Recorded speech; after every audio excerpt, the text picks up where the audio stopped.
Pues vamos a dar inicio a este seminario en el cual va a estar participando la doctora Norma Alejandra Rodríguez Muñoz del Departamento de Ingeniería Sustentable del Centro de Investigación en Materiales Avanzados del CIMAD y subsede Durango. La doctora es ingeniera química por el Instituto Tecnológico de Los Mochis, con estudios de maestría y doctorado en el posgrado de Ciencias de la Ingeniería de la Universidad de Sonora. Realizó estancias de investigación en la Universidad Técnica de Colonia en Alemania durante su posgrado. Actualmente es investigadora CONACYT en la subsede Durango del Centro de Investigación Materiales Avanzados, CIMAD, desde el 2014, donde realiza actividades de investigación y docencia a nivel posgrado. Es nivel 1 del Sistema Nacional de Investigadores CONACYT, investigadora honorífica por el Sistema Estatal de Investigadores Durango, Premio Estatal de Ciencia, Tecnología e Innovación del Estado de Durango 2020. Temas de interés son el uso de energía, ahorro energético y emisiones de CO2 relacionados a la incorporación de materiales, recubrimientos y sistemas de aire acondicionado en edificaciones. Energía renovable en edificios, subsidios eléctricos y normativa de proyectos de eficiencia energética. Ha desarrollado proyectos financiados por el Consejo de Ciencia y Tecnología del Estado de Durango sobre estrategias de ventilación adecuadas para mitigar el riesgo de contagio por COVID-19 en edificios y actualmente sobre la implementación de edificios de cero consumo en México. Ha dirigido tesis de licenciatura, maestría y doctorado en los temas de uso eficiente de energía en edificaciones, energía solar para invernaderos, vivienda y naves industriales. Es docente de asignaturas como transferencia de calor, ciencia y tecnología ambiental y metodología de la investigación. Ella nos va a presentar la charla Similitud y plagio en el ambiente académico. Doctora Norma, te agradecemos mucho tu participación y te cedo la palabra. Muchas gracias. Gracias, muchas gracias.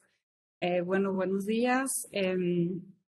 Bueno, ya se hizo una breve introducción de mis temas de investigación.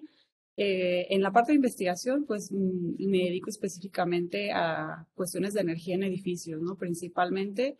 Sin embargo, por ahí, bueno, como aparece en la semblanza, y es por eso que he tenido el interés y he tenido que aprender también acerca de este tema, por impartir el seminario de metodología de la investigación. Entonces, con eso, pues es con lo que he estado capacitándome también ya desde hace algunos años, y quiero compartirles pues ese aprendizaje y algunos tips sobre los temas de similitud y plagio. Es por eso que ando en este tema, ¿no? Como se comentó el doctor Carlos Pineda, estoy en CIMAP, que es el Centro de Investigación en Materiales Avanzados, en la subsede de Durango, donde esta subsede tiene desde el 2014. La sede principal de CIMAP está en la ciudad de Chihuahua y hay una sede también en Monterrey. Nosotros somos la tercera sede, somos la sede más nueva, digamos, vamos a cumplir 9 años este año y bueno, formamos parte de los centros públicos de investigación del Consejo Nacional de Humanidades, Ciencia y Tecnología. Y bueno, principalmente CIMAB Durango estamos divididos en dos temáticas, una que tiene que ver con medio ambiente, sobre agua, sobre recursos forestales, sistemas de información geográfica y una parte de energía solar térmica principalmente y una parte de eficiencia energética que es donde yo me encuentro. Esa es una imagen del edificio. Estamos en un edificio un poquito fuera de la mancha urbana de la ciudad de Durango. Un lugar muy agradable, ¿no? Es un lugar bastante agradable. Tenemos laboratorios principalmente de medio ambiente y también por ahí unas plataformas donde se hacen experimentos de energía solar térmica. Es por eso también que tenemos relación, ¿no?, entre el CIO y CIMAD Durango, por algunas coincidencias en los temas de investigación, aparte que tenemos muchos años de conocernos por ahí. Bueno, ya entrando en el tema, por ahí, bueno, hay un campus que se le llama Researcher Academy del Sevier. Les recomiendo, si no conocen acerca de este campus de investigación, está en la plataforma a través del Sevier, de Science Direct, por ahí se encuentra. y tiene muchos temas en los que uno se puede capacitar como sobre el proceso de publicación, de investigación, etcétera, ¿no? Entonces, dentro de estas capacitaciones hay una capacitación de plagio y bueno, ahí si alguien tiene interés en profundizar, es una buena manera de empezar, ¿no? Con este campus del Sevier. Dentro de estas capacitaciones viene pues un análisis que hicieron a través de las plataformas del Sevier de publicación, pues ellos recaban muy buenas estadísticas con respecto a las problemáticas que suceden en el ámbito académico, ¿no? Especialmente en la parte de la publicación de artículos científicos o de capítulos de libro. Y bueno, este estudio es de 2012 y en este estudio, a través del análisis de todos los artículos que se publican en el Sevier, pues pudieron identificar algunos problemas de ética en la publicación, donde uno de los más recurrentes es el plagio. Por eso es la importancia de conocer acerca del tema, ¿no? Hay otros problemas, hay otros asuntos que suceden, como es la publicación, bueno, intentar publicar algo que ya se encuentra publicado, como una duplicación en las publicaciones, sin declararlo, ¿no? Adecuadamente. Algunos conflictos de interés, fraude en la investigación, alterar los datos. Y también un tema importante son los conflictos de autorías, ¿no? Pero cada tema tiene necesita una capacitación particular, ¿no? En este caso, pues yo voy a hablar de lo del plagio y también quisiera recomendarles, pues en este año, desde el año pasado y que han sucedido algunos asuntos ahí muy polémicos, afortunadamente la UNAM sacó un manual muy didáctico que se puede descargar de manera gratuita si uno lo busca así en internet, sobre plagio y ética. Es un manual sobre plagio y ética donde se dan algunas recomendaciones para cuidar los documentos propios. O sea, digamos, esta temática sirve tanto para uno mismo como si uno va a revisar documentos de otras personas, ¿no? Ya sea como investigador uno revisa constantemente tesis, pero también revisamos artículos científicos, ¿no? Por decirlo menos. Y también de manera personal es útil conocer esta temática porque, pues, si uno está escribiendo una tesis, para revisarse a uno mismo de no cometer errores de citación. Y también a la hora de la publicación, pues sabemos que hay ciertos lineamientos que se tienen que cumplir para la publicación en revistas arbitradas y también es útil de esa forma, ¿no? Revisarse a uno mismo sus documentos. Si uno está, digamos, haciendo las cosas de forma correcta, de cualquier forma no está exento de cometer errores, ¿no? De cometer errores en la citación. Entonces, a través de los softwares de similitud se puede detectar estas cuestiones, ¿no? Y bueno, en este manual se comentan algunas prácticas que son negativas hacia el ámbito académico, como es el autoplagio, las falsas autorías, o sea, que se tengan acreditar textos a personas que no lo escribieron, el famoso copy-paste, o sea, copiar y pegar, el robo de ideas, parafrasear inapropiadamente, digamos, solamente cambiando poquitas palabras dentro de un texto, pero no cambiando en realidad ni la estructura ni la intención de una oración, de un párrafo, y también, digamos, uno que se le conoce como la referencia perdida, que es omitir, digamos, intencionalmente o accidentalmente una referencia, ¿no? Que se omita la información de una fuente. Entonces, bueno, de esos asuntos vamos a comentar. Y bueno, quisiera iniciar con algunas ideas. Bueno, si se fijan también, todas las ideas que vienen por aquí están correctamente referenciadas, que es lo adecuado a realizar. Entonces, si quieren hacer pantallazos o revisar información más adelante, pues también se puede hacer, ¿no? Por ahí están todas las referencias de donde se sacaron las ideas. Estas ideas sobre plagio, es importante aprender sobre estos conceptos porque, bueno, muchas personas piensan que el plagio es solo como copiar, ¿no? Copiar o tomar prestadas las ideas de otros documentos. Sin embargo, ya se ha visto que estos términos de solo copiar y tomar prestado como que matiza la gravedad del asunto, ¿no? Y puede pueden esconder la seriedad de la ofensa, porque es necesario tomar pues, en serio el darle la atribución adecuada a las personas que han escrito algunos textos. Como académicos pensamos mucho en textos, y yo voy a hablar mucho también de textos, de documentos, de artículos, de tesis, pero también se incorporan figuras como las imágenes, o sea, también el plagio de imágenes, plagio de videos, plagio de música. Tiene cada uno sus reglas particulares, ¿no? Pero también se puede extender a ese ámbito el concepto del plagio. También por ahí, bueno, hay autores que sí, digamos, son especialistas en temas de lingüística, de metodología de investigación, y tienen publicaciones realizadas como estas de un autor de apellido Seattle. Lo dejé en inglés intencionalmente para respetar sus palabras, donde dice que el plagio es un problema que viene con la falta de creatividad, ¿no? Normalmente, digamos, es falta de creatividad porque no nos hemos empapado en una temática lo suficiente, porque tenemos mucha prisa de terminar algún escrito, porque nos da flojera hacer el trabajo, digamos, de fondo, porque en muchos temas, pues tiene uno que dedicarle mucho tiempo a leer, a entender algún fenómeno, y cuando estamos apurados, digamos, sin ninguna mala intención, pues viene como que con esta falta de creatividad o el apuro, pues que se nos pueda antojar copiar expresiones de otros, ¿no?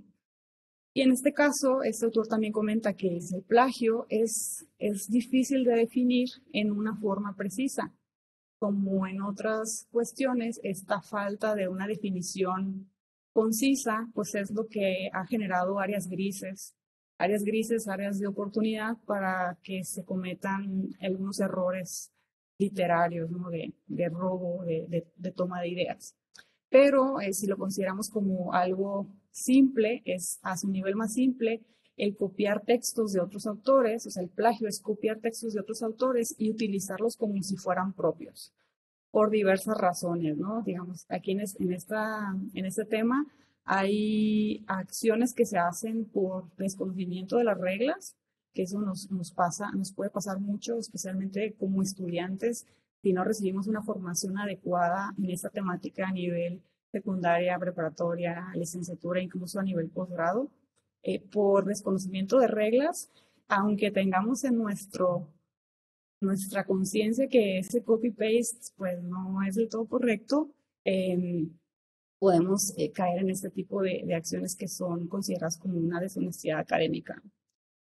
También en el diccionario de Merriam-Webster definen al plagio como, aquí ya usan palabras más fuertes, ¿no? Es robar, digamos, plagiar es robar y hacer pasar o intentar hacer pasar las ideas o palabras de otra persona como propias. Aquí ya no sería una situación de que yo olvide, o sea, yo sí puedo olvidar, omitir, poner una referencia sin ningún tipo de dolo, sino que en este caso yo ya conscientemente estoy tomando ideas de otros documentos, de otras personas, y estoy omitiendo intencionalmente darle el crédito a estos autores o esta persona que tuvo la idea original. Entonces, por eso se empiezan a utilizar palabras más fuertes, ¿no? De hecho, la palabra en español de plagio es una palabra fuerte. Y ahorita voy a platicar sobre la diferencia entre similitud y plagio. Pero primero quiero empezar fuerte con el concepto de plagio. También el utilizar, digamos, la producción de otra persona, producción pensando en lo mismo, ¿no? En ideas, texto, música, videos, imágenes, sin darle crédito a la fuente. Cometer un robo, un hurto literario, que esto, digamos, pudiera aplicarse más a otras disciplinas que no son algo como la ingeniería, sino pensando en disciplinas como filosofía, donde va un poco más arraigadas nuestras ideas, pero también al estilo, robar el estilo de escritura, robar el estilo de imagen, el diseño, a eso se refiere, ¿no? Esta oración. También presentar como nuevas algunas ideas o productos que vengan de otra parte, ¿no? Digamos, nosotros continuamente como académicos, como investigadores, estamos expuestos y estamos todo el tiempo queriendo aprender, leyendo cosas nuevas, yendo a congresos, a conferencias, a pláticas, etcétera. Y puede llegar a suceder que yo vea algo en otra parte y yo quiera presentarlo, por ejemplo, a mi grupo de trabajo o a mi institución incluso, como que esa idea que yo vi en otra parte es propia, a mí se me ocurrió y eso yo estoy como intentando hacer pasar como que esa idea que yo vi en otro lado es mía, es propia. Pues, finalmente, este propio diccionario define al plagio como un acto de fraude. El plagio es un acto de fraude y se siguen usando estas palabras fuertes, ¿no? Es fraude y involucra robar el trabajo de otra persona y mentir acerca de este después. O sea, digamos que, y lo vemos nosotros mucho a nivel clase, ¿no? En la clase de metodología, este tema lo toco de una manera importante, eh, que normalmente como estudiantes, incluso como investigadores, no necesariamente nuevos o jóvenes, sino con experiencia, por esta falta de una instrucción apropiada acerca de la parte de la escritura y de dar crédito correctamente, es muy fácil que alguien piense que copiar y pegar es correcto. Sí, sí hay personas que piensan que copiar y pegar es correcto, o incluso copiar y pegar sin ponerle las citas, las citas textuales, las comillas. Ahí es donde empieza como que a haber problemas en el entendimiento de que cómo debo yo citar correctamente una información que yo necesito usar o haría más atractivo mi trabajo, ¿no? Por ejemplo, para una introducción, para mi metodología, etcétera. Entonces, por ahí traigo una lista de qué materiales se pueden plagiar, o sea, en qué cosas, no es para darnos ideas de qué puedo tomar de otros lugares, sino para estar conscientes de esa manera en la que se le llama, ¿no? Es tomar la producción de otra persona y a esa palabra, esa producción, no nos referimos solamente a palabras ni a ideas, sino también es descubrimientos, escritos, representaciones gráficas, incluso el código computacional, diagramas, gráficos, ilustraciones, información, las clases, o sea, las clases que uno da, digamos, también tiene propiedad intelectual de la persona que está dando la clase, material impreso, material electrónico, en fin, cualquier trabajo original es posible que sea plagiado, que sea tomado, que sea robado, y esto pues es lo que empieza a causar problemas y pues podemos enfocarnos un poco también a la parte académica. Digo, en la parte académica uno piensa mucho en texto, en palabras, en texto, en párrafos y que no lo han pensado, pero también mucho sobre imágenes. Y ya con las imágenes empiezan cuestiones más directas de derechos de autor, de copyright, que, bueno, si alguien ha estado envuelto en publicación, por ejemplo, de un artículo de revisión, de review, muchas veces se tiene que pedir permiso explícito, es necesario pedir permiso explícito para el uso de fotografías, de imágenes que están publicadas en otros documentos, en otros artículos, en libros, porque el solo hecho de ponerle una cita de que, yo lo tomé de tal parte, para algunas editoriales no va a ser suficiente. Entonces, bueno, en general, cualquier expresión de ideas, o sea, cualquier expresión de ideas originales, se considera como propiedad intelectual y está protegida por leyes de derechos de autor, al igual que las invenciones. En lo general, las tesis, por ejemplo, no sé cómo estén en su institución, pero muchas tesis, y cada vez lo vemos más, por ejemplo, si entramos a los portales de las tesis de la UNAM, viene por ahí una hoja, un lugar específico al inicio de la tesis donde se pone explícito que ese contenido está protegido por derechos de autor y que ese contenido pertenece a los autores o al autor, si se trata de una tesis, y a la universidad, ¿no? Entonces, digamos que también cuando se comete estas hurto de imágenes, de ideas, de palabras, se está infringiendo, o sea, se está perjudicando, digamos, a la institución, no solamente al autor o autores de los trabajos. Entonces, casi todas las formas de expresión están protegidas por derechos de autor, siempre y cuando estén registrados de alguna manera, ¿no? O sea, si es un libro, si es algo que ya está publicado, ya tiene una protección de derechos de autor. Todo lo que nosotros publicamos, por ejemplo, en revistas arbitradas, eh, con cierta revisión, con todas estas métricas de los artículos, ya están explícitamente protegidas por derechos de autor, ¿no? Y las tesis también. Por aquí, bueno, es otra lista como de algunas acciones que no se deberían realizar y que se consideran como plagio, que es entregar el trabajo de otra persona como propio, copiar palabras o ideas de otra persona sin dar crédito, no poner una cita entre comillas, y aquí sí hay cierta confusión muchas veces, porque lo he visto con la experiencia de dar el curso de metodología de la investigación, que se tiene esta falla en poner si uno va a copiar y pegar. O sea, si uno va a copiar y pegar, por ejemplo, un artículo de la Constitución, un artículo de una norma, un concepto íntegramente, copiarlo y pegarlo en un documento, se le tienen que poner las comillas, lo que se le conoce en español como cita textual, o en inglés es el quote, ¿no? El quoting. Entonces, si yo copio y pego un artículo de la Constitución y le pongo al final su paréntesis, ¿no? La cita número 1 o Constitución Mexicana del año tal, eso no es suficiente, e incluso eso, un software de similitud lo va a detectar como similitud, y eso significa que algo pasó, ¿no? Que no se está dando crédito como debe ser.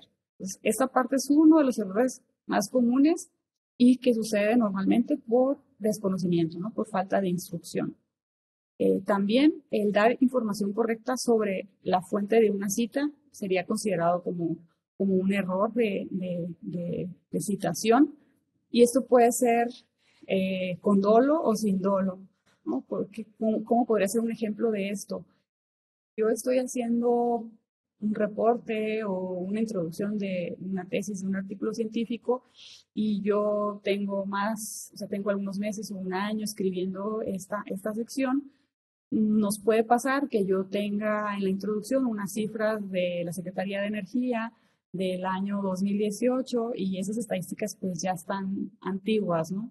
Entonces, en algún momento alguien, ya sea una persona que nos revisa o nosotros mismos, nos vamos a dar cuenta que necesitamos actualizar esa cita, y pasa muy frecuente que pues da flojera volver a revisar, luego entra uno del reporte y ya no existe el reporte en el mismo formato, y hay personas que simplemente dicen, pues le voy a poner que son datos de Secretaría de Energía del 2023 o del 2022, pero no actualiza la cifra que debiera ser, ¿no? Algún porcentaje, alguna cifra energética. Entonces les digo, puede ser con dolo o sin dolo, puede ser un error simplemente, o puede ser así como una acción que, ya me da flojera actualizarlo, ya no encuentro la información, ya no encuentro la fuente original y le voy a cambiar el año, ¿no? Para que no se vea tan fea la referencia, que no se vea tan antigua.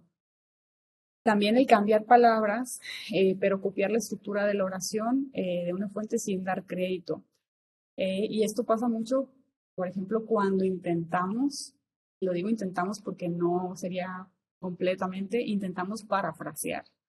Y ahora tomamos, por ejemplo, un concepto de un libro, lo copiamos y lo pegamos en nuestro documento, y no tenemos tal vez confianza o el conocimiento completo como para reescribir este concepto o esta definición de nuestras propias palabras. Entonces como que no nos sentimos confiados con eso y le cambiamos el adjetivo y le cambiamos un verbo y le cambiamos ahí 2, 3 cositas a una oración o un párrafo, pero en realidad no estoy haciendo mucho como para darle la originalidad y el toque personal, ¿no? A esa sección.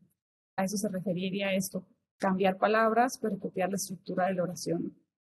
Y aparte no le doy el crédito, ¿no?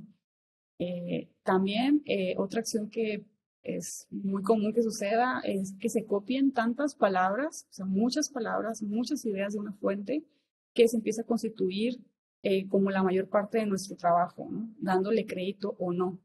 Y eso sucede frecuentemente en artículos científicos, incluso sucede en tesis, que hay algunas personas que no tuvieron el tiempo, no quisieron hacer una revisión bibliográfica profunda, detallada, original, una revisión bibliográfica original, y digamos se roban ideas de un solo documento. Se encuentra una tesis muy buena por allí y se empieza a leer. Entonces, al final, las 5 referencias que tenía el primer párrafo de la introducción de esa tesis se convierten en las 5 referencias que tengo yo en mi artículo científico. Y entonces llega un momento en el que se está tomando tanta información de 1 o 2 documentos que en realidad, digamos, se rompen unas reglas que se le conocen como reglas de uso justo, ¿no? De fair use. Pero digamos es un área gris también, de qué tanto es mucho copiar palabras o referencias de otros documentos. Otras acciones, hay muchas acciones que caen dentro de este concepto de plagio, que bueno, uno es no acreditar una fuente, ¿no? Simplemente, digamos, por omisión puedo yo poner en una introducción una cifra de INEGI de que somos 120 y tantos millones de mexicanos y yo no le pongo la cita del censo, ¿no? Del 2020. Puede ser una omisión o puede ser algo adrede porque medio flojera. Parafrasear demasiado cerca, ¿no? Demasiado similar, incluso si le estamos dando crédito a una fuente, ¿no? Copiar una oración, copiar un párrafo y simplemente cambiar un adjetivo, un verbo por aquí, unas palabras de orden, eso sería como un parafraseo incorrecto. Y este tipo de parafraseo ya lo detectan los softwares de similitud, porque ya tienen sus bases de datos, pues digamos, sinónimos para adjetivos, para verbos, para cualquier tipo de palabras, y ese tipo de parafraseo ya lo detecta los softwares como una similitud, ¿no? Eh, entonces, pues ojo también con eso. Usar estadísticas del trabajo de otra persona sin dar crédito a la fuente, usar imágenes, fotografías, mapas, cualquier recurso de ilustración, copiar o comprar o copiar el trabajo o tarea de otra persona, que por ahí hay como venta de tareas, venta de ensayos, venta de tesis. Eso también es una actividad de deshonestidad. En la cuestión, por ejemplo, de código computacional, pues copiar el código sin darle el crédito e incluso sin pedir permiso, porque ya en la cuestión de código, dependiendo de la protección que tenga el código o de las reglas que se tengan en un determinado grupo de investigación o de trabajo, pues se tiene que tener cuidado con eso. ¿Se puede descargar material de Internet? Sí, pero no significa que tenemos el permiso para utilizarlo de la manera que nosotros deseemos, ¿no? Con o sin lucro de la imagen, del video, etcétera. Entonces, y incluso pues sin la cita adecuada. Esta actividad sucede mucho, por ejemplo, en las tesis y en las tareas, el relleno de bibliografía o de lista de referencias, ¿no? Y eso también puede ser relacionado a que a lo mejor como profesores, en el ánimo de pedir a los estudiantes que al menos lean 5 artículos o libros o 20 o 10, por ahí depende del profesor que les dan esas reglas, pues el estudiante revisa 3 documentos y los otros 2 pues se encuentra por ahí alguna referencia y lo pone en la lista como si hubieran consultado, ¿no? Entonces, esa parte de rellenar bibliografía también es un acto que cae dentro de esta clasificación de plagio según Researcher Academy, ¿no? Del Sevier. Y en realidad, digamos, puede ser no necesariamente plagio porque no se está robando la idea o así, pero es un acto de deshonestidad que está clasificado dentro de este tema del plagio. Y bueno, otra situación que sería mucho más grave sería inventar estadísticas. Inventarlas o tal, o cucharear, ¿no? También las estadísticas como para que nos beneficie nuestro argumento de un artículo, de una tesis. Incluso se puede llegar al caso que alguien cite una fuente falsa.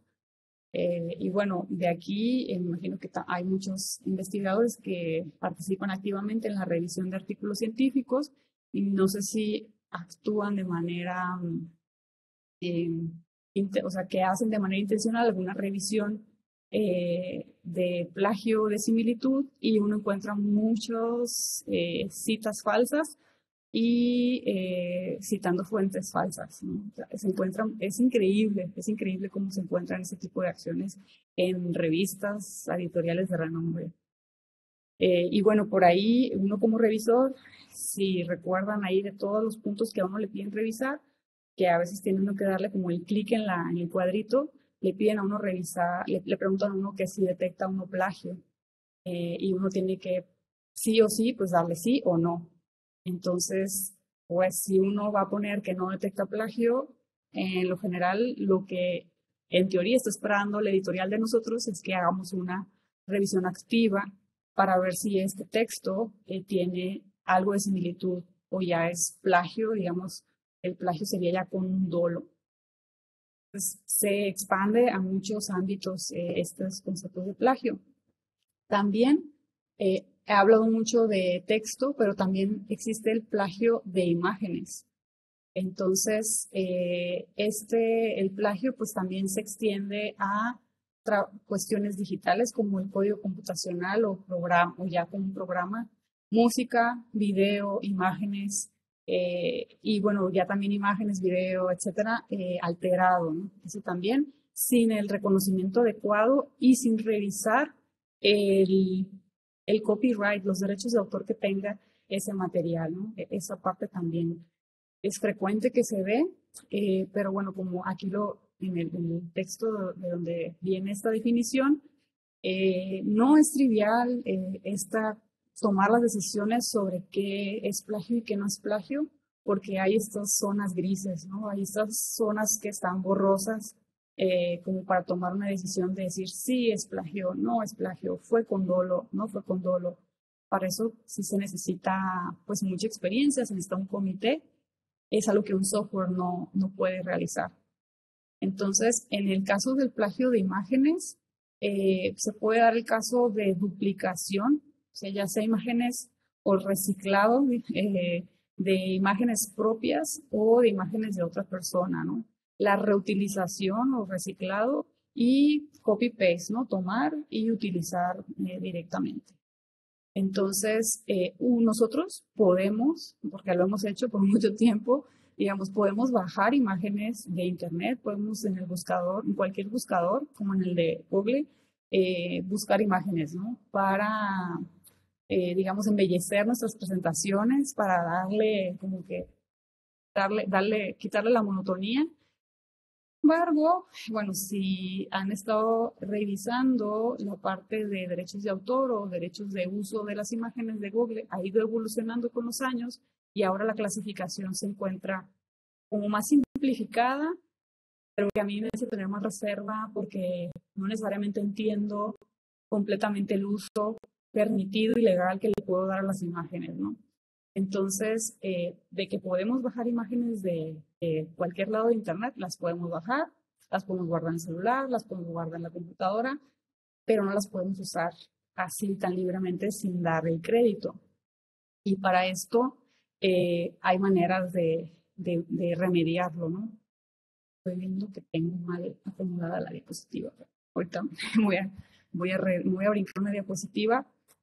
Para esto de las imágenes, normalmente lo que se recomienda es utilizar algunos portales, páginas, algunos son de uso gratuito, algunos son de pago, que yo espero que muchos estén familiarizados con algunos de estos portales, aunque luego uno se casa con uno, ¿no? Por ejemplo, para mí me gusta mucho utilizar este que se llama Pixabay, y son portales para descarga gratuita de imágenes, gratuito con un asterisco, porque tienen uno que leer y revisar los derechos de autor que tengan las imágenes, pero en estos lugares pues se pueden encontrar algunas ilustraciones que sirvan para nuestras presentaciones, por ejemplo, que esta presentación va a quedar en un portal de internet, entonces yo me tengo que esmerar normalmente para que todas las imágenes estén libres de derechos de autor, para no meterme en un conflicto, ¿no? Porque ahora todo queda grabado, queda en Facebook, en Google, etcétera, en YouTube, etcétera, ¿no? Entonces, de aquí puede uno descargar imágenes y en esos portales pues hay diferentes permisos para el uso, y por el hecho que a mí me gusta esta de Pixabay es porque es muy transparente que le dice a uno, esta imagen es libre de derechos de autor y si necesita darle crédito al autor o no necesita darle crédito al autor. Entonces, en mi caso, yo intento utilizar siempre imágenes que sean libres de derechos de autor y que no necesite darle crédito a nadie, para que yo lo pueda usar en un folleto, en una presentación, en un artículo científico, para usarlos en algunos diagramas, ilustraciones que yo quiera realizar para un abstract gráfico, por ejemplo, de los artículos, para capítulos, etcétera, ¿no? Entonces, esta es una recomendación que les hago también para poder tener imágenes libres de derechos de autor y que incluso normalmente se pueden utilizar hasta con fines comerciales, ¿no? Que yo tenga una marca de algún producto y yo necesito un logo, una gotita de agua, un panel fotovoltaico, lo que sea. Voy a revisar. Entonces, bueno, ese es el punto, ¿no? Porque nosotros podríamos pensar que por el hecho de ser capaces de descargar material de Internet, ya lo puedo usar como quiera, ¿no? Entonces hay que tener cuidado con eso. Entonces, en el caso de imágenes, de videos, de piezas musicales, normalmente se tiene que solicitar permiso para proporcionar, para estar libres de pecado, ¿no? Muchas veces el proporcionar una cita a la imagen no es suficiente con la cuestión de multimedia. Hay que revisar muy bien los derechos de autor. Entonces, en el caso de uso de imágenes, videos, música, son actividades, digamos, muy comunes que se realizan sin ninguna pena, ¿no? Pero a pesar de la popularidad, esto es plagio. Entonces, hay que tener cuidado con copiar multimedia, especialmente imágenes de otros sitios web y simplemente pegarlos. Digamos, si yo tomo una imagen como esta y la utilizo en una clase a la que le doy a 5 personas, aquí encima, pues eso no trasciende, digamos, no va a trascender grandemente. Pero ya estar expuesto a redes sociales, a empezar a hacer contenido, por ejemplo, de divulgación, donde uno tiene que hacer infografías, tiene que tener artículos de divulgación, material, videos, etcétera, tiene que tener mucho cuidado con el uso de las imágenes y la música. Que, bueno, por ejemplo, algunos usuarios experimentados de YouTube se han dado cuenta de cómo es difícil subir un video y que no lo baje YouTube si se están infringiendo algunos derechos de autor, especialmente con la música, ¿no? Y con los videos. Entonces, esto, digamos, da para un tema aparte, pero en el ámbito académico sí es importante tomarlo en cuenta. Hay una manera muy básica para detectar plagio de imágenes y es a través del buscador, el propio buscador de Google. Nosotros, si estamos buscando imágenes, hay una sección donde podemos poner el ente de Google, donde nosotros arrastramos o subimos una imagen y lo que hace Google es que busca dónde se encuentra esta imagen y acomoda como en orden histórico, o sea, por fecha, dónde apareció primero. ¿Esto para qué puede servir? Por ejemplo, entre los portales de noticias se roban mucho las imágenes de las noticias. Por eso luego salen las marcas de agua, ¿no? Que no ve uno después ni el video ni la imagen, pero es por esto, porque hay personas que simplemente toman las imágenes y las usan. También puede suceder, al menos a mí me ha sucedido, que bajo algunas imágenes de internet y luego no sé de dónde salieron. Ya no me acuerdo, como para pedir permiso o para citarlas adecuadamente y la encuentro a través de Google. Ah, sí, era de un libro o era de por aquí, de por allá, de un blog, etcétera, ¿no?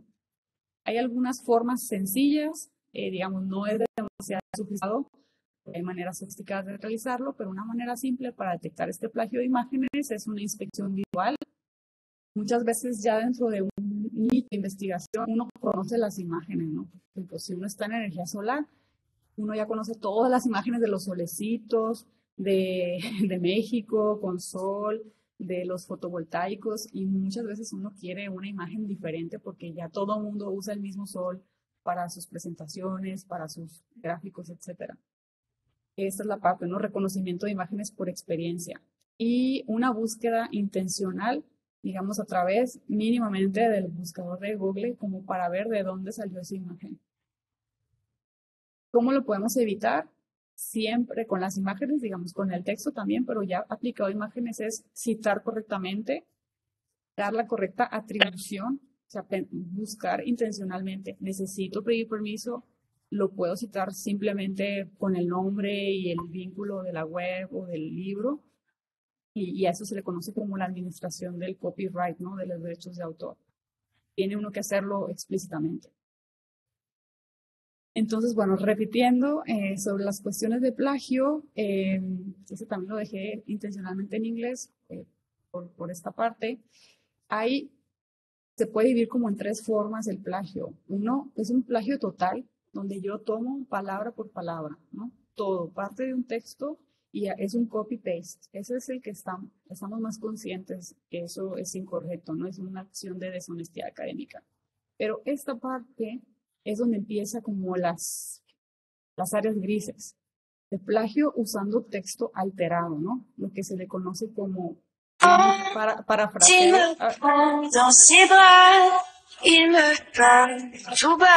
Por ahí un micrófono prendido. Y bueno, ese lo traigo un poco más detallado, que es esta parte de parafrasear. Y para muchas personas luego resulta como un shock que para el parafraseo sea considerado parte de las acciones que son deshonestas y que pudieran considerarse como plagio, ¿no?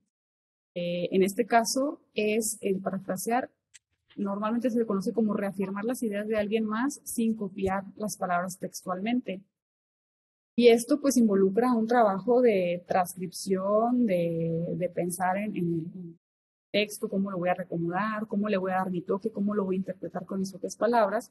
Y no es aceptable, ¿no? Usar frases exactas, o sea, copiar y pegar sin ponerle la cita textual, las comillas. O sea, sí es válido copiar y pegar texto íntegramente de otras partes, pero se le tiene que poner comillas.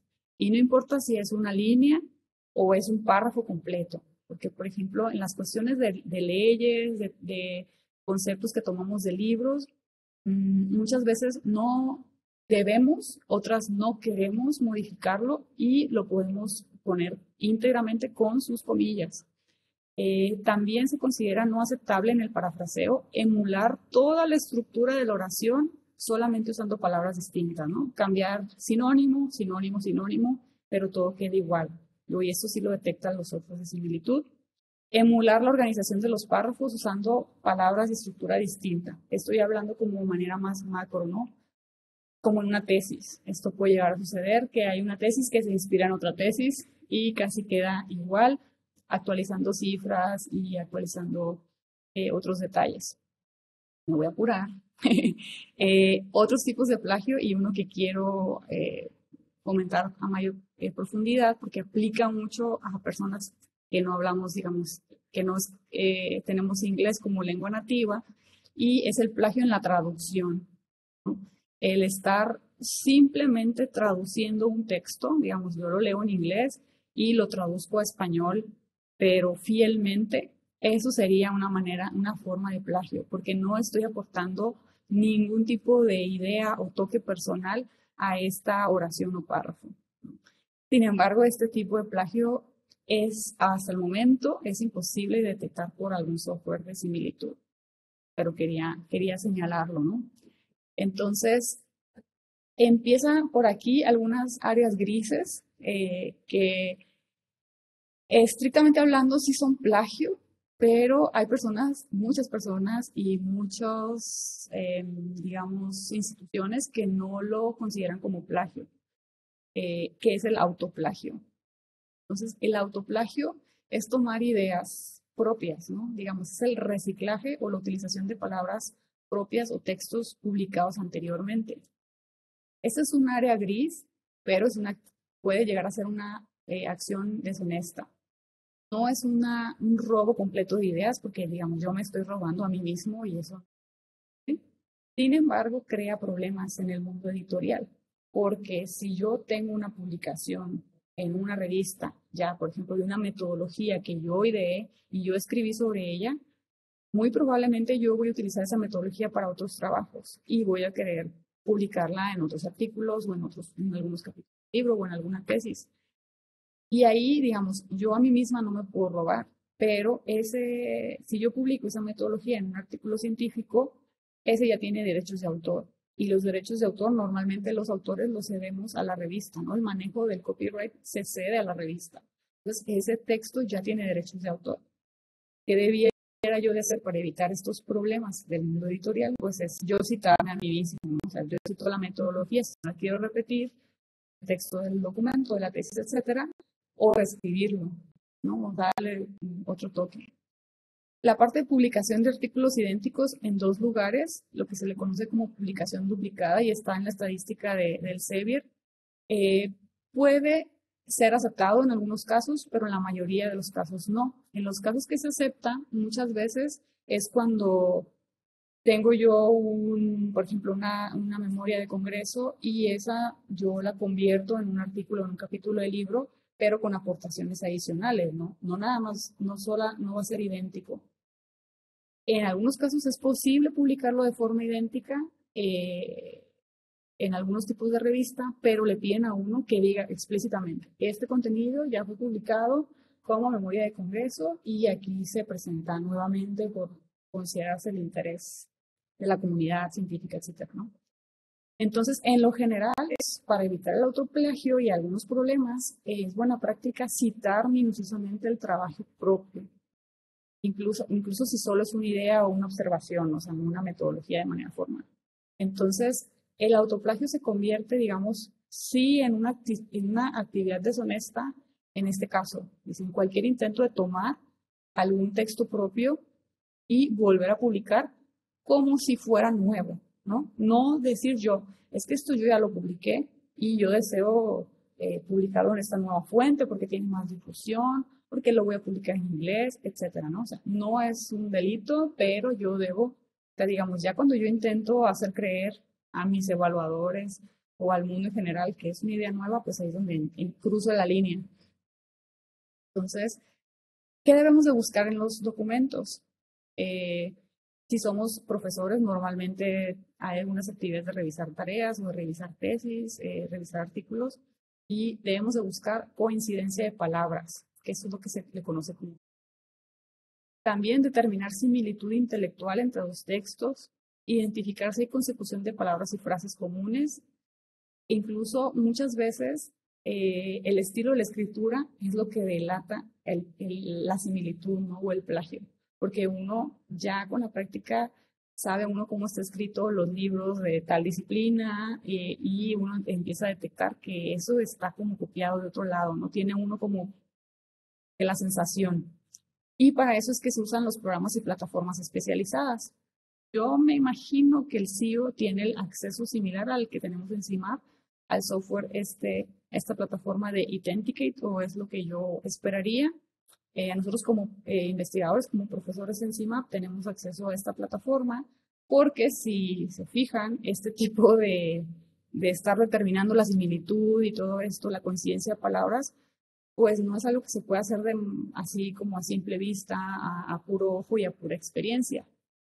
Y lo que hacen estos software, digamos el Authenticate, en algún momento tuvimos Turnitin, en algún momento también tuvimos CopyLeak hace algunos años, lo que hacen es que buscan coincidencia y secuencia de palabras, ¿no? Finalmente es un software y lo que está buscando es coincidencia y secuencia de palabras. Y eso es lo que se le conoce como similitud. Entonces, en el caso de los software, lo que detectan es similitud. El software no va a determinar si alguien lo hizo con dolo o no lo hizo con dolo, lo hizo por un error simple, por falta de entrenamiento en la forma de citar o que le falta instrucción en estos ámbitos, ¿no? Y eso es lo que hace complicado este tema entre similitud y plagio, ¿no? La similitud la detecta el software, pero la interpretación de lo que pasó, del delito, digamos, es un trabajo manual. Por eso normalmente pues es el software el que hace esta detección y a través de uno como persona para decidir, o ya cuando son casos más complejos, son comités los que tienen que hacer el trabajo de interpretación. Y hay casos muy sencillos donde se puede terminar fácilmente y hay otros casos en los que no. Entonces, esto también, bueno, me imagino que hay algunos estudiantes también que están por aquí y les dejo esta este pensamiento para su fin de semana y posiblemente su fin de semestre en la importancia de analizar las tesis propias. Uno como profesor, al menos en CIMAP, ya hay reglas que para poder solicitar el examen de grado, el estudiante, o sea, uno de los requisitos de la lista de requisitos para pedir el examen es un dictamen de similitud. Y a través de ese se permite o no la programación del examen de grado. Entonces, esa parte es, pues, es un avance muy importante que tiene CIMAP desde hace tiempo. Entonces, en el caso de las tesis, pues el plagio es un delito grave que puede traer duras sanciones en las instituciones académicas, ¿no? Y digo puede porque muchas instituciones, desgraciadamente, no tienen reglas concretas o las desconocemos, ¿no? Puede suceder. Entonces, en el caso de estudiantes, pues si se preguntaban si debieran de analizar su tesis, digamos, no es opcional, no debiera ser opcional, ¿no? Al menos como profesor, como directores de tesis, nosotros revisamos la originalidad del documento y pues debiera ser un ejercicio obligatorio, pero eso depende mucho de los reglamentos de las instituciones. ¿Por qué? Digamos, ¿por qué en la tesis y por qué en nuestros artículos, en nuestros documentos, textos, presentaciones? Pues es uno, para poner nuestro trabajo en contexto. Debemos pues encontrar nuestro mundo, ¿no? Digamos, qué es lo que estamos aportando y en el mundo, bueno, en la investigación uno quiere aportar. Por eso está uno aquí, ¿no? Porque uno está investigando para hacer aportes. Entonces, esa parte es importante también para reconocer los descubrimientos, ideas sobre los que construimos nuestro trabajo, ¿no? Hoy, evidentemente no tuve una idea espontánea de la nada y yo me basé en nada más que en mis ideas propias, eso no existe. Y también una parte es para mantener credibilidad y pertinencia de la literatura científica, ¿no? Eso también nos ayuda a hacernos de ideas nuevas, el estar citando adecuadamente. Y traigo por aquí un contenido nuevo. No sé si alguien haya utilizado, hace algunos años que a través de CONACYT tuvimos acceso al software CopyLeaks. Yo me suscribí, yo lo estuve utilizando mucho y me llegan muchas notificaciones de esta plataforma, que también es una plataforma de pago. Y CopyLeaks, entiendo, es ahorita la primera plataforma que tiene ya, está ofreciendo el servicio de revisar, porque una parte es el plagio, digamos, la similitud plagio, y otro es el contenido de información generada con inteligencia artificial. Y eso ya es un paso más, es un paso más, es una complejidad más. Ahorita y en el futuro pues se va a tener que revisar con mayor detalle. A través de esta plataforma ellos pues recolectan información de nuestro uso de la plataforma para detectar la similitud y plagio y ya tienen estadísticas de algunas partes del mundo. Estas estadísticas son de marzo y es el porcentaje de documentos, bueno, de papers, de artículos y de tareas que contienen contenido generado por inteligencia artificial. Y entonces ellos hicieron un ejercicio sin avisar a las comunidades académicas y detectaban contenidos, que es la bolita esta, es la bolita verde, es un dato de febrero. Ahí hicieron como que el análisis, que son contenidos más grandes, ¿no? 40%, 52%, por ahí ven unos porcentajes muy escandalosos. Contenido en tareas y en artículos científicos generados por inteligencia artificial. Y después hicieron ejercicios de socialización de la información, de que existía la capacidad de la plataforma de CopyLeaks para detectar contenido generado por inteligencia artificial. Y en muchos casos, los porcentajes disminuyeron, ¿no? Por ejemplo, si vemos nada más el ejemplo de Canadá, antes de que hicieran el análisis era un 40% de prevalencia de contenido generado y después de que les avisaron, les socializaron, los concientizaron, pues y les dio pendiente, digamos, mínimamente, pues bajó el contenido. Entonces, pues este es un nuevo reto, no sé si lo tenían por ahí en mente y bueno, les vuelvo a recomendar que bajen, que descarguen y lean el Manual de Plagio y Ética de la UNAM. Y voy a terminar aquí por si hay alguna duda o preguntas del público.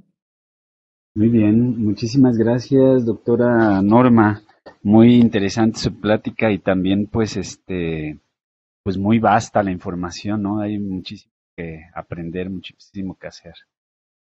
Voy a permitirme leer algunas preguntas. Noé Muchas gracias por este tema tan importante. ¿Tiene conocimiento de algún caso de instituciones que tengan reglas ambiguas y aprovechen estas para realizar acosos laborales o establecer sanciones ad hoc? Oh, no, qué peligroso. Em, Casos de instituciones que no tengan reglas son la mayoría de México, ¿no? Sin decir nombres, me atrevería a decir que la mayoría de las instituciones educativas, al menos de nivel superior, no tienen reglas. Sí hay otras instituciones que tienen reglas y esa cuestión de las reglas ambiguas, digamos que sucede con los reglamentos, ¿no? Por ejemplo, aquí en el reglamento de posgrado nosotros nos quejamos mucho de que algunas reglas son así como que no están totalmente claras, pero idealmente pues van evolucionando con el tiempo y con los aprendizajes de los comités de estudios de posgrado, de los comités de ética, etcétera, se van mejorando para evitar estas cuestiones ambiguas. Pero de que sepa yo de algunos casos donde se utilice como para amedrentar a alguien o sancionar a alguien, no. Lo único que sí siempre está en mi radar por la clase que doy de metodología es que desgraciadamente siempre hay casos nuevos que discutir en la clase con los estudiantes y bueno, si en las pláticas cuando las doy, de casos nuevos nacionales e internacionales, de ámbito académico y fuera del ámbito académico, o sea, que toca el ámbito variado, político, empresarial, etcétera. Siempre hay casos nuevos y son algunos son muy típicos, como el plagio de tesis, y otros son como curiosos de plagios de, por ejemplo, que se toman normativas de otros países, las adoptan o las copian tal cual a otro país. Hay una normativa europea y la tomamos para México y están, porque sí hay un caso que no recuerdo ahorita, que está es un manual de bioética que fue copiado de algún país europeo. Ese manual de bioética lo decretaron como obsoleto hace algunos años y creo que México lo adoptó. Y aparte está plagiado totalmente. Entonces, hay muchos casos, pero estos que comentan específicamente no tengo experiencia ni conocimiento. Muy bien, muchas gracias. Voy a leer otra pregunta. Bueno, dice Lenovo, es la marca, ¿no? Buen día y pregunta, ¿se conoce de plagios de parte de revisores de revistas donde a trabajos o ideas que son sometidos a estas revistas? En caso de ser así, ¿cómo es el control en ese caso de plagios?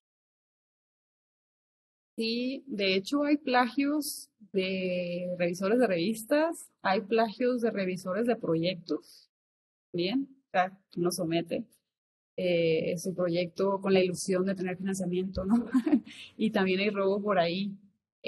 Son casos que son bien difícil de demostrar porque muchas veces pasa tiempo antes de que alguien se dé cuenta que eso está pasando. Pero algunas revistas, especialmente los que vienen de editoriales grandes, tienen como programas de capacitación fuertes como para evitar que esto suceda.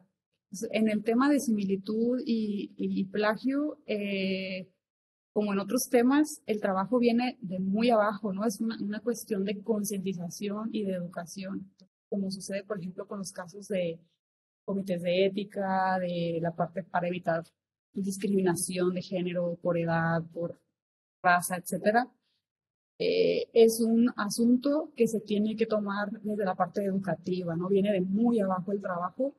Eh, Normalmente lo que se hace, que yo entiendo que eso es lo que hace el Xavier con su Researcher Academy, es capacitar a las personas como en el mundo académico y hacen, digamos, obligan un requisito para algunos editores, o sea, a nivel editor, no revisor, es tomar estos cursos de capacitación como para refrescar los conceptos de plagio y ética y para concientizar si es que había huecos por ahí, ¿no? Que faltaba. Pero en el caso de revisores, no, yo creo que no lo hay, al menos no me ha tocado, porque, por ejemplo, a nivel A nivel revisor, yo me he dado cuenta que aunque a mí me preguntan explícitamente al revisar un artículo científico si yo como revisor detecto plagio, hay personas que le ponen que no detectan plagio y no revisan nada. Entonces, esos casos de personas, de revisores o de editores o de evaluadores de proyectos que se toman las ideas, se vuelven casos litigios, ¿no? Y son casos que ya después la persona tiene que evaluar si vale la pena meterse en ese problema, ¿no? Porque se vuelven litigios de tiempo. Eso es como que de lo peor que sucede, pero sí sucede. muy bien, Yo no muchísimas conozco gracias. casos de revistas, pero conozco casos de robo de proyectos, por ejemplo. De propuestas de proyecto. Sí, yo creo que esas son malas prácticas, ¿verdad? Este, Va un poquito más allá. sí. Oye, yo tengo una pregunta que quizá les pueda ayudar a los estudiantes y pues a todos nosotros, ¿no? Es, la pregunta está relacionada con eh, qué características debe contener un texto para que sea considerado plagio. O sea, me refiero a que es cada vez más difícil que uno escriba algo que, como tú dices, pues no es una idea de original muchas veces, ¿no? Entonces, ¿qué número de palabras por cada párrafo? ¿Qué porcentaje? No sé, ¿tú tienes ese dato? Sí, ese numerito muchas veces lo encontramos en por ejemplo, para la parte de artículos, las editoriales, sí, en las instrucciones para autores, sí tienen por ahí así es, ¿no? Es un 10% de similitud. Y ese tipo de lineamientos los han ido adoptando a nivel posgrado, ¿no? Por ejemplo, aquí encima se permite máximo un 10% de similitud. Ese porcentaje de similitud es el que detectan las plataformas, ¿no? Los software como Authenticate. Y es similitud, y lo remarco mucho, porque un documento pudiera tener 10% de similitud porque aparecen cosas como conceptos o formas de mencionar algunos temas, acrónimos, todo eso, nombres de normas. O sea, si yo digo, ay, la norma 001, ENER, no sé qué, norma de métodos y pruebas de ensayo de bla, bla, bla, pues eso normalmente es lo copio y lo pego, no lo voy a alterar. Entonces, eso va haciendo que sume el número de palabras en el porcentaje de similitud, pero una cosa es 10% de similitud y otro sería 10% de plagio, ¿no? Porque pudiera haber 10% de similitud y me aprueban mi trabajo. Cuando yo hago que eso da para otra plática, cuando hago un análisis en el reporte de similitud que otorgan los softwares, yo tengo que revisar dónde está la similitud. Si la similitud está en términos, en palabras, en conceptos así inofensivos, pues 10% de similitud, 11%, 12%, no pasa nada. Pero si yo detecto de ese 10% de similitud como un 2%, 3%, 5% de plagio, que ese donde lo detectaría. Por ejemplo, si yo detecto un porcentaje de similitud en las conclusiones de una tesis o de un artículo, pues eso ya es más grave. Digamos, y ese 3 o 5% de plagio, o de similitud en las conclusiones, eso ya es un plagio, porque ¿por qué tengo yo cosas copiadas y pegadas en mis conclusiones?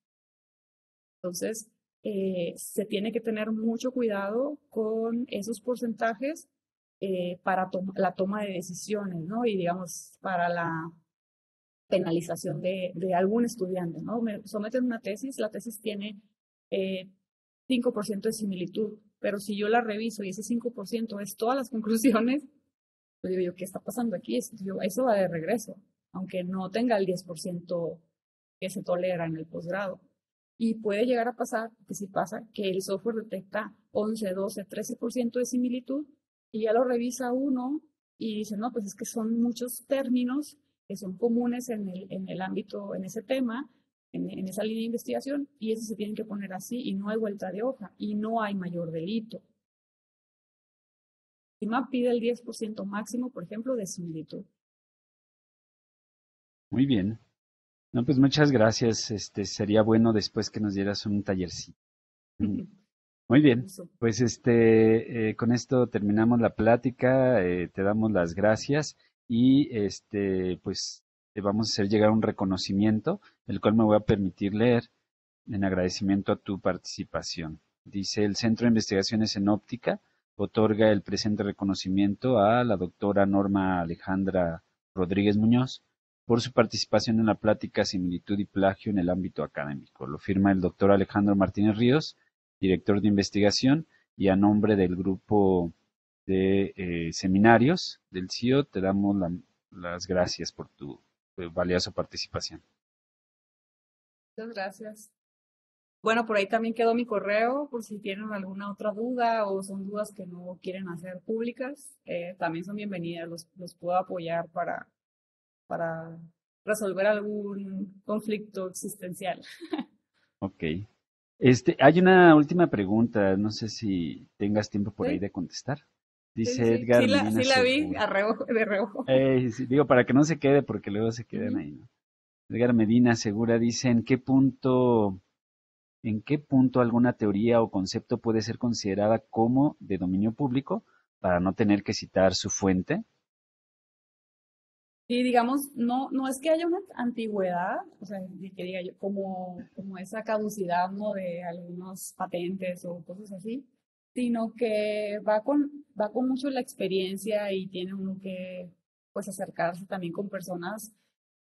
Por ejemplo, si tienen ustedes algún bibliotecario, un bibliotecario digital de las bases de datos, normalmente esas personas en las instituciones o los miembros de comités de ética que han estado relacionados a temáticas de similitud y plagio tienen experiencia en este tema. Pero yo podría dar un ejemplo, ¿no? Por ejemplo, en temas de transferencia de calor, si yo necesito poner en un documento una definición de qué es la convección, pues ese concepto yo podría decir que ya no necesito citarlo específicamente, ¿no? Así como que citar qué significa convección o qué significa conducción o qué significa radiación, no necesariamente esto estaría obligada a ponerle una cita.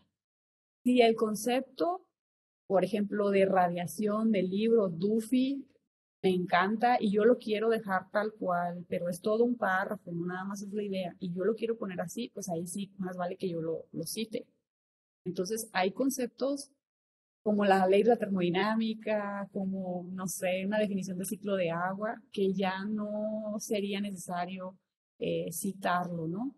Pero hay otros como conceptos nuevos, alguna metodología nueva, que sí o sí le tengo que dar el reconocimiento a los autores, pero no es así como que una caducidad de tiempo o una regla general que se pueda hacer esto. Pueda yo decirlo, ¿no? Así. Sí, muy bien. Pues muchísimas gracias, doctora Norma. Pues da para más esta charla. Sin embargo, pues tenemos un tiempo limitado, ¿no? Entonces, pero muchas gracias de verdad por tu participación. Muy interesante. Te agradecemos y que tengan muy bonito día a todos, muy bonito día, buen fin de semana. Hasta luego. Gracias. Adiós, bye.